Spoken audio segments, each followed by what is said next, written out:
I'm Noah Sanchez, and today I'm here with volleyball coach, teacher, and student council moderator, Mr. Nevrly. Thank you for joining me today. Thanks, Noah. Now, as all my interviews have gone, I'm just going to ask you some questions so then students, teachers, and parents can get to know you a little more personally. Sweet. All right. What did you like best about where you grew up? So I grew up in Downers Grove, which is a western suburb of Illinois.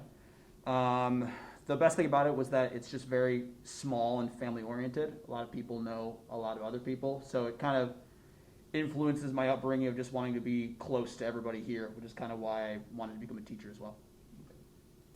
What's one thing that's still on your bucket list? One thing that's still on my bucket list is skydiving. My parents will probably hate this, but I really want to go skydiving, preferably in a place that's not my hometown or anywhere near in Illinois. I would want to go somewhere that I've never been before to kind of see what it looks like from a bird's eye view. What's your favorite song or favorite band? Wow. My favorite band is probably either Blink-182 or Bruce Springsteen and the E Street Band. My dad's a big Bruce Springsteen fan, so I kind of grew up with that. My favorite song is probably a Kendrick Lamar song that's called I. That's it. Just kind of talks about celebrating yourself. I think that a lot of people should listen to it. Who's the coolest celebrity you've ever met? The coolest celebrity I've ever met is I met Hugh Jackman at just a random concert that was happening in my hometown. He was doing a film that I don't even remember what the name was, but my mom has a picture of all of us just kind of standing next to him, and he's gigantic. And this was at a concert, you said? Correct. Like at a, What? it was just a random concert that happens in our hometown every week. Oh, okay. So, Right. What's your favorite binge-worthy TV show? Seinfeld for sure. My family grew up with Seinfeld. You can throw it on at any time. I would say that a not binge-worthy show, and I hope that this doesn't upset people, is I hate Friends. I hate the show Friends. I don't know why, but I just don't like it at all. So I'm sorry if anyone likes Friends who's watching this, but I'm a Seinfeld person to the day. Now, obviously, since you're an English teacher, you read a lot of books in Mhm. class. But what was the last book that you read just for fun? The last book I read for fun was also a book that a lot of English teachers teach. It's called The Handmaid's Tale. I had never read it before, and my sisters actually recommended it to me by Margaret Atwood. It's one of the best books I've ever read. I'm a person who likes to annotate their books, so it's got red marks all over it. Yeah, it's great. Would you recommend it to our viewers? Yes, The Handmaid's Tale is a show I think it's on Hulu as well. I think they're in like season 3. It's a dystopian novel, so I love my dystopian novels. It kind of has a lot of prevalence to specifically women during kind of whatever era you put it in. Okay.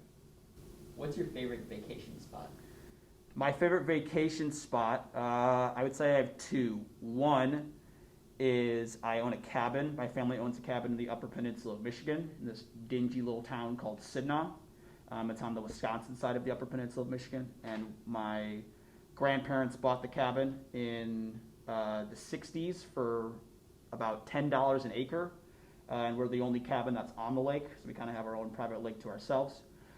The other favorite vacation spot that I have is one that I just went to recently. I recently visited in the summertime Yosemite National Park in California. It's one of the most beautiful places I've ever seen, and I want to go back soon. What's your favorite thing that you get to do up at that cabin? That's a great question. There's a waterfall that's kind of a couple miles down the road. It's called Canyon Falls, and every year we go cliff jumping into said waterfall. It's a 40-foot drop in a canyon that's got a waterfall over it. So I'd probably say that. Nice. Who do you prefer, Cubs or Sox? To be honest, I am not a Cubs or a Sox fan. I'm a Yankees fan. But if I had to pick one, it would probably be the Sox, just to show loyalty for my parents and grandparents, because they're all Sox fans. All right. And I would assume you don't have a favorite player on the Cubs or Sox, but do you have one on the Yankees? I do. My favorite baseball player is Derek Jeter, who's no longer on the Yankees. Right now, my favorite baseball player on the Yankees is probably it's probably Garrett Cole because he's really good. My favorite baseball player on the Sox though is Tim Anderson. Okay. What's your favorite movie quote? My favorite movie quote. This is kind of this will be a kind of a deep cut. But have you seen The Iron Giant before? Do you know what that movie is? Okay. So in The Iron Giant, when the Iron Giant and Hogarth are jumping in that big lake, and Dean gets like swirled around in the water, this pig farmer comes across him, and he's like, "Hey," he's like, "Yeah." He says, "You're right in the middle of the road." And he goes, "Yeah." He goes, "All right," and just drives away. It doesn't make any sense, but it always sticks in my brain from when I was a child. Is that one of your favorite movies as well? Yes. Iron Giant's one of my favorite movies. A close second is Road to El Dorado. It's a DreamWorks movie. Okay. Yeah. Both good movies. Yes. What's one thing people would be surprised to know about you? One thing people would be surprised to know about me is that my first name is Brooks, but that wasn't my first name for a month into my life. My parents named me Mitchell for a month and then decided that they hated it and then changed it a month later. Normally when you do that, you'd have to get a new birth certificate, but my birth certificate just has Mitchell just like crossed out and Brooks written over the top of it. So whenever I have to present my birth certificate to somebody, I always get questioned if it's fake or not, because none of them else look like that. Oh, okay. If you could have any superpower, what would it be? I think a lot of people would say flight, but I'm going to go with any powers of the mind. So mind reading, telekinesis. I think it'd be really cool to just move anything without having to do anything. But I'd probably say flying is a close second. Okay.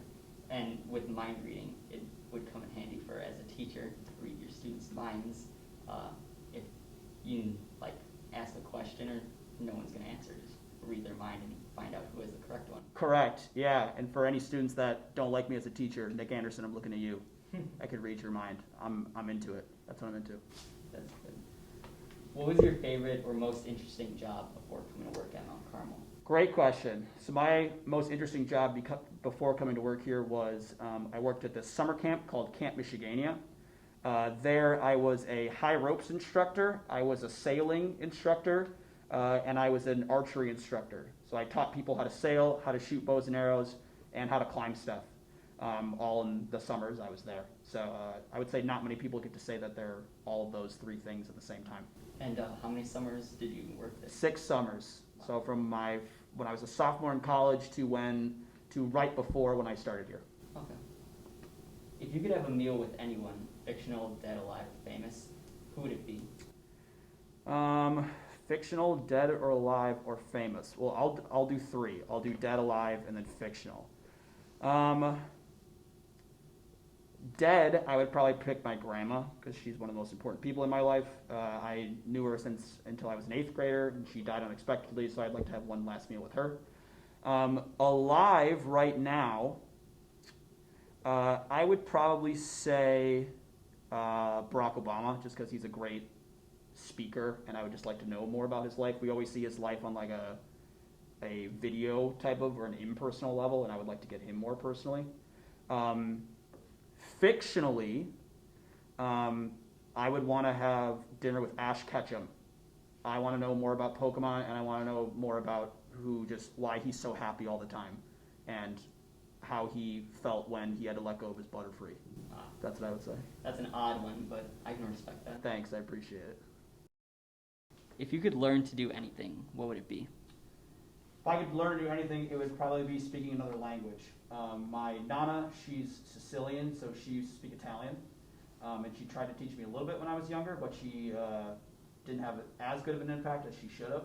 I think speaking another language when you're going to any other country, it'd be really cool to speak their language and just kind of understand their culture in whole.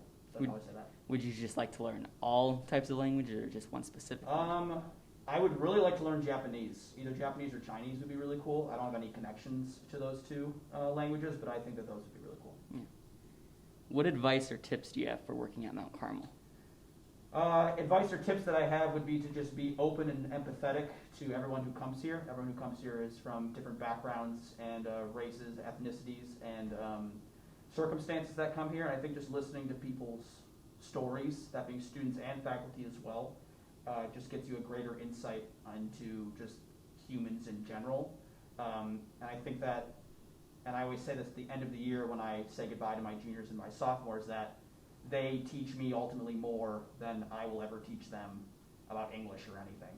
So just be open to anything that comes along the way, that being hardships, or if you have to have a difficult conversation, just be along for the ride and it's going to be enjoyable. That's great advice.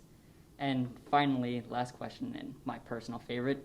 If you were to pick any of your fellow faculty members to be your tag team wrestling partner, who would it be?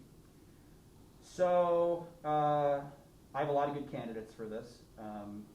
Shout out to Coach Burke and Mr. Schuring. You guys are definitely in the running. But I would probably pick Coach Villa because we went to college together, and we went to college together for a year.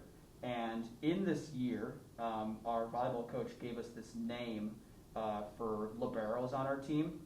We were called the Bump Squad because we would just bump the ball to each other, and we were shorter. So I think him and I would be called the Bump Squad. Oh, that's a good name.